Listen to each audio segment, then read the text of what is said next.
All right, this week in auto history, French inventor Nicolas Cano. Yeah. Born Cano? No, he's Canoe. French. He's Is French. it Cano? And I can't get my French accent going.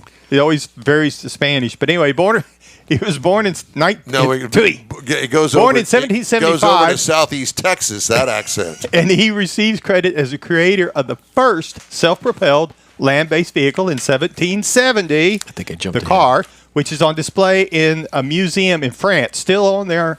And it's also noted that when he did the second version of this, the second generation, he built the first one, then he decided to make it better. That vehicle is credited with being the first recorded car crash when it hit a wall.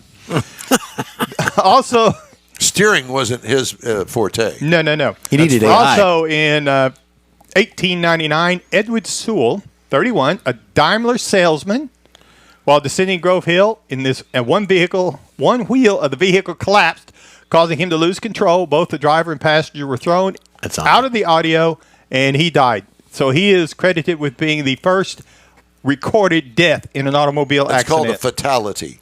A fatality. Well, that's not what they called it back then in 1899. In 1919, the U.S. state of Oregon made the first history by becoming the first state to implement a fuel tax to fund road construction.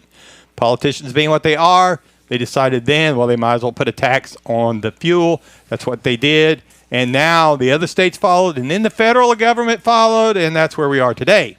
Thank you, Oregon. In 1922... That's the home of Portland. Yes. What a mess that is. And you can tell. Originally founded in 1922 as a Swallow Sidecar Company, the company evolved to become Jaguar in 1945, and in 1990, Ford gained ownership of that luxury brand. Wait just a minute. Did you say Swallow? Yes, I did. Mm-hmm. Like a bird. Swallow Sidecar Company.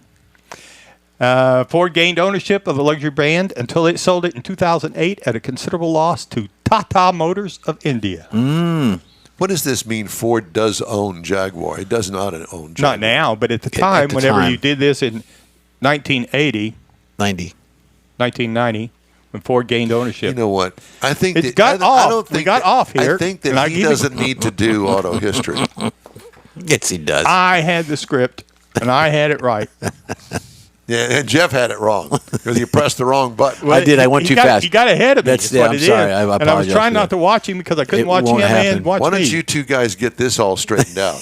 Yeah, this is a little bit different. We did it the way you said was our problem. Well, okay, let's fix that. So it's Mecum in the first row, and then Corvette Show in the second row.